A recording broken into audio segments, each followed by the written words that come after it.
Ik ben geen hartchirurg, ben geen horlogemaker. Ik ben geen gynaecoloog, ik ben geen koekjebakker. Maar ik ben een roehouwer, een roodhouwer, een hutkoeter, een scheepsbouwer.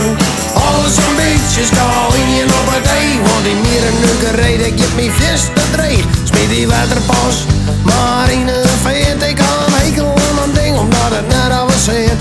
Ik zit net zo nauw, oh een Chinees. Ik zit net op mijn kut hier en ik net op een streep. Oh een centimeter, oh squal, want ik ben een roehouwer, een roodhouwer, een hutkoeter, een scheepsbouwer. Alles een beetje schaalingen op het ei, want in hier een nukkerij dat je me vast te dreig. Ja, die voorman van huis die had altijd wel verwacht. Dan komt er weer de hemel in van dit en dat.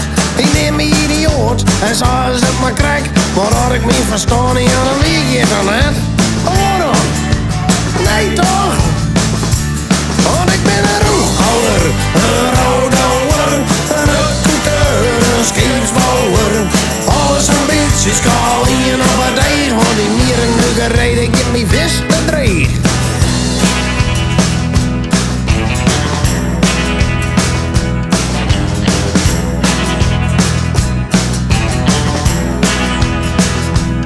Ik ben geen computernerd, ik ben geen ambtenaar, ik ben geen pennenlegger of een titatovenaar of zo.